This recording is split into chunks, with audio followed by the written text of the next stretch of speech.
समस्त को नमस्कार। आज संध्यार ये विशेष कार्यक्रम में आपन को स्वागत करुच्ची। आपण नियमित जो कार्यक्रम देखी आसचंती ता ना होची प्रदीप जलुथाऊ।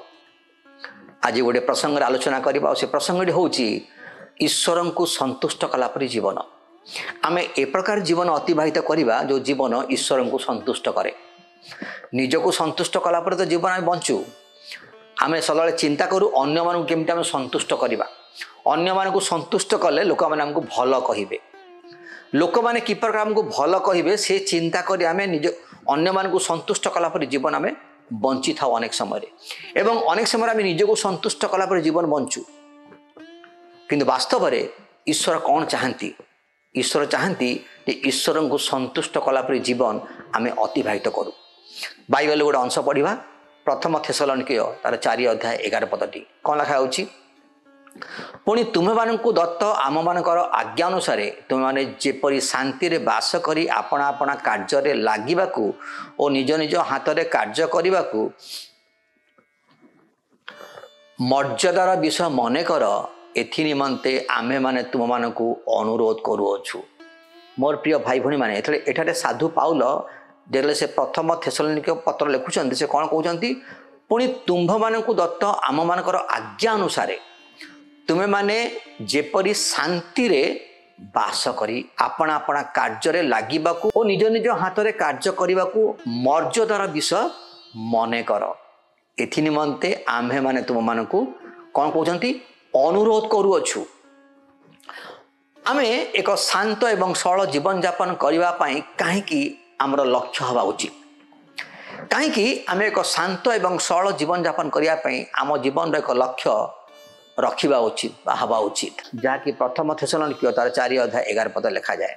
विश्वासी माने एक उद्देश्य पाई उद्धार प्राप्त होइचंती एवं ईश्वरंकर गौरव एवं चरित्र निज जीवन रे प्रतिफलित करिया पाई एवं तार प्रतिछवि को जगत निकट रे प्रदर्शन करिया पाई आमे सुस्त होइछु बा ताही आम जीवन रो उद्देश्य अटे। माथ्यू तार 5 अध्याय 16 पद लिखा जाए। सेही प्रकारे तुम मानकर आलोक लोकों साक्षात प्रकाश पाऊ। कौन कहते?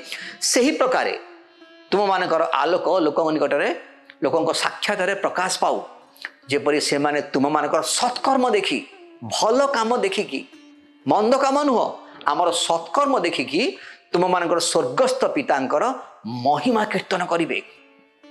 मोर प्रिय भाई भणी माने प्रथम थेसलोनिके 4 अध्याय रे पाउल ख्रीष्ट विश्वासी मानकू ईश्वर को संतुष्ट कलापरि जीवन अतिबाहित करने को से परामर्श दौरान जद्वारा आमे आमर ईश्वर द्वारा निर्मित मिशन कार्य को जो उद्देश्य आमे जगत अच्छु ताहा सफल करने को ताहा पूर्ण करने आमे सक्षम हो पारिबा। पाउल लेखंती जेपरी से माने तुम मानकर सत्कर्म देखी तुम को कौन देखी ना सत्कर्म देखी तुम मानकर स्वर्गस्थ पितांकर महिमा कीर्तन करिवे।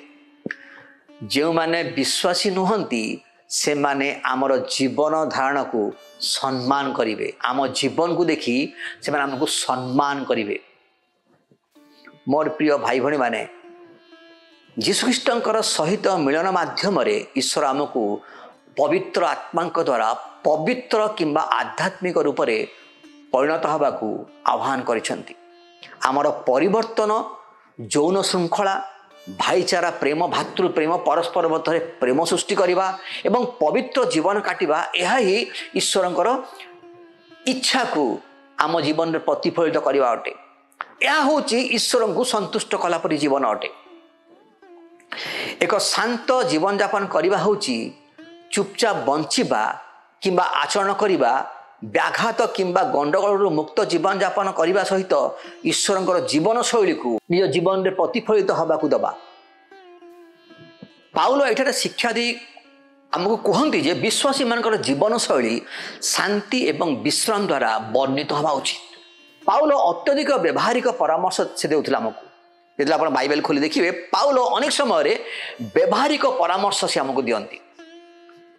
पितर मध्य समान उपदेश दे सी आमको कहती कौन कौन जहाँ आप प्रथम पितर तार 2 अध्याय 12 पदे पाइबे। कौन लिखा होची तुम्भे माने विजाति मान मध्य सदाचरण कर। कौन कहते तुम्भे माने विजाति मान मध्य कौन कर ना सदाचरण कर जेपरी सेमाने जो विषय तुम मान दुष्कर्मकारी बोली निंदा करती। कौन कहती ना दुष्कर्मकारी बोली जो निंदा करती तुम मान सत्कर्म देखी भल काम देखी से ही विषय कृपा दृष्टि दिन में ईश्वर गौरव करेंगे ईश्वर प्रशंसा करेंगे। एठारे पाउल तिमोथी को प्रार्थना करने से कहले कौन कहले जेपरी आमे माने समस्ते धार्मिकता एवं पवित्रता शांतिपूर्ण एवं शांत जीवन यापन करिपरिबा यह उत्तम अटे मोर प्रिय भाई भणी माने एवं आमर त्राणकर्ता ईश्वर को प्रसन्न करे संतुष्ट करे। यह होची ईश्वर को संतुष्ट कला परि जीवन। पाउल निजर अंतरर इच्छा को तिमोथी को से प्रकाश करुछंती आ तिमोथी को से प्रकाश करी कौन कहउछंती जेपरी समस्त लोक परित्राण प्राप्त हुअंती।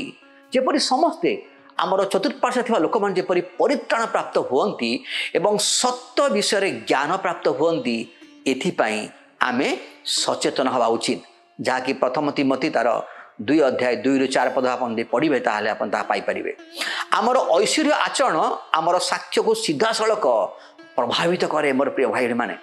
यदि आम ऐश्वर्यिक आचरण को धारण करूँ यह आम जीवन साक्ष्य को सीधा सड़क भाव में प्रभावित करे एवं प्रभावशाली भाव में ख्रीष्ट निकट को जीवाई एक शक्तिशाली अस्त्र हो पारे। एक शांत जीवन यापन करने आध्यात्मिक परिपक्वता द्वारा विकासित अनुशासन एक आवश्यकता अच्छी। मोर प्रिय भाई भनी माने भावप्रवण प्रतिक्रिया रे पुनस्थापित करने को आम एक उद्देश्यमूलक प्रयास करा पड़ो। जीशु शिक्षा देले जहाँकि माथ्यू तार 5 अध्याय 9 से कौन कहते शांतिकारक लोके धन्य। से कौन कहते शांतिकारक लोके धन्य कारण से माने ईश्वर संतान बोली ख्यात हेबे। जो माने शांतिकारक लोके से माने ईश्वर संतान बोली कौन हेबे ख्यात हेबे। मोर प्रिय भाई भनी माने आमे ईश्वर को संतुष्ट कला परि जीवन अतिबाहित करवा परस्पर मध्य प्रेम को बांटिबा ईश्वर स्वभाव आचरण को आम जीवन में प्रतिफलित हवा दबा जद्वारा निज इच्छा जीवन अतिबाहित न करी ईश्वर इच्छा आम जीवन अतिबाहित करवा। अन्य को संतुष्ट कला परि जीवन आम अतिबाहित न करी निज को संतुष्ट कला परि जीवन अतिबाहित न करी ईश्वर को प्रकृत में संतुष्ट कला परि जीवन आम अतिबाहित करवा। यह ही ईश्वर को गौरव दे था यह ईश्वर को महिमा करें एवं अन्य माने देखी से माने ईश्वर महिमा कीर्तन करेंगे प्रशंसा करेंगे। तेणु प्रथम पितर 3 अध्याय 1-2 कौन लिखा जाए हे भार्या माने तुम माने आपना आपना स्वामीर बसीभूता हुओ।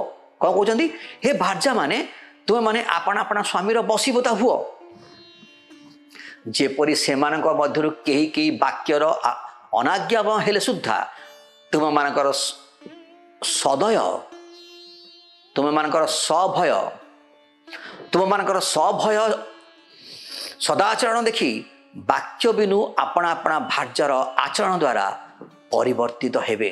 यही कारण पितर स्त्री मानकु निज भितरु आसीथिबा सौंदर्य भद्रता शांत आत्मार अदृश्य सौंदर्य जहाँ ईश्वर अत्यंत मूल्यवान अटे ताही परिधान करने को सेठारे उत्साहित करुछंती। तेणु प्रथम पितर 3 अध्याय 4 कौन लिखा जाए हृदयर जो कोमल और शांतियुक्त गुप्त स्वभाव ईश्वर दृष्टि में बहुमूल्य ताही तुम मानकर अक्षय भूषण हो। कौन कहते ना हृदयर जो कोमल एवं शांति रूप गुप्त स्वभाव ईश्वर दृष्टि में बहुमूल्य अटे ताही तुम मानकर कौन हो ଅକ୍ଷୟ ଭୂଷଣ ହଉ। ମୋର ପ୍ରିୟ ଭାଇ ଭଉଣୀ ମାନେ, ଆମେ ରହୁଥିବା ଏ ଅଶାନ୍ତ ଦୁନିଆରେ ଈଶ୍ୱରଙ୍କର ଶାନ୍ତି ଏକ ଆକର୍ଷଣୀୟ ବିଷୟ ଅଟେ। ଯଦି ଆମେ ଖ୍ରୀଷ୍ଟଙ୍କ ପାଇଁ ଏକ ଆକର୍ଷଣୀୟ ସାକ୍ଷୀ ହେବାକୁ ଚାହୁଁ ବା ଇଚ୍ଛା କରୁଛୁ, ଅଣବିଶ୍ୱାସୀମାନଙ୍କୁ ଈଶ୍ୱରଙ୍କର ଗୌରବ ଦେଖାଇବା ପାଇଁ ଏବଂ ବିଶ୍ୱାସରେ ତାଙ୍କ ନିକଟକୁ ଆସିବାକୁ ଦେବା ପାଇଁ ଆମେ ଏକ ଶାନ୍ତ ଜୀବନଯାପନ କରିବା ଆମର ଅଭିଳାଷ ଏବଂ ଆମର ଲକ୍ଷ୍ୟ ହେବା ଉଚିତ। ଆମେ ଅନ୍ୟମାନଙ୍କ ଜୀବନରେ ହସ୍ତକ୍ଷେପ କରି ବହୁତ ଅପଶବ୍ଦ ବ୍ୟବହାର କରି ଅନ୍ୟର ବାଧାର କାରଣ ଯେପରି ନ ହେଉ ସେଥିପ୍ରତି ଆମେ ଯତ୍ନଶୀଳ ହେବା। ଅନେକ ସମୟରେ ଅନ୍ୟ ବିଷୟରେ ତର୍ଜମା କରିବା ପାଇଁ ଆମେ ଭାରି ବ୍ୟଗ୍ର ହୋଇଥାଉ। ଆମେ ଏ ପ୍ରକାର ଅନ୍ୟ ଜୀବନରେ ହସ୍ତକ୍ଷେପ ଆମେ କରିବାନି, ଅନ୍ୟର ମୂଲ୍ୟାଙ୍କନ କରିବାନି, ସଦାବେଳେ ନିଜ ଜୀବନକୁ ମୂଲ୍ୟାଙ୍କନ କରିବା। ପ୍ରଭୁଙ୍କ ଦୃଷ୍ଟିରେ ବାସ୍ତବରେ ମୁଁ ଈଶ୍ୱରଙ୍କୁ ସନ୍ତୁଷ୍ଟ କଲା ପରି ଜୀବନ ଅତିବାହିତ କରୁଛି ତ? ନା, ଆମେ ଯୁକ୍ତିତର୍କ ବା ଗର୍ବ କରିବାକୁ ପ୍ରେରିତ ନ ହୋଇ ବରଂ କଠିନ ପରିଶ୍ରମ କରିବା ଏବଂ ଉଭୟ ମଣ୍ଡଳୀରେ ଏବଂ ଅବିଶ୍ୱାସୀମାନଙ୍କ ମଧ୍ୟରେ ନିଜର ସାକ୍ଷ୍ୟକୁ ବଜାୟ ରଖିବା, ଯଦ୍ୱାରା ଜଗତ ଜାଣିବ ବାସ୍ତବରେ ଆମେ ଖ୍ରୀଷ୍ଟଙ୍କର ସନ୍ତାନ ବୋଲି। ଏକ ଈଶ୍ୱରଙ୍କୁ ସନ୍ତୁଷ୍ଟ କଲା ପରି ଜୀବନ ଆମେ ଅତିବାହିତ କରିବା। ଏହା ହିଁ ଈଶ୍ୱରଙ୍କ ଇଚ୍ଛା ଆଉ ଏହା ହିଁ ଈଶ୍ୱର ଆମ ଜୀବନକୁ ଚାହାନ୍ତି। ମୁଁ ବିଶ୍ୱାସ କରୁଛି ଏ ଅଳ୍ପ ବାକ୍ୟ ଦ୍ୱାରା ପ୍ରଭୁ ଆଜି ଆପଣଙ୍କୁ କଥା କହିଛନ୍ତି। ସମସ୍ତଙ୍କୁ ନମସ୍କାର।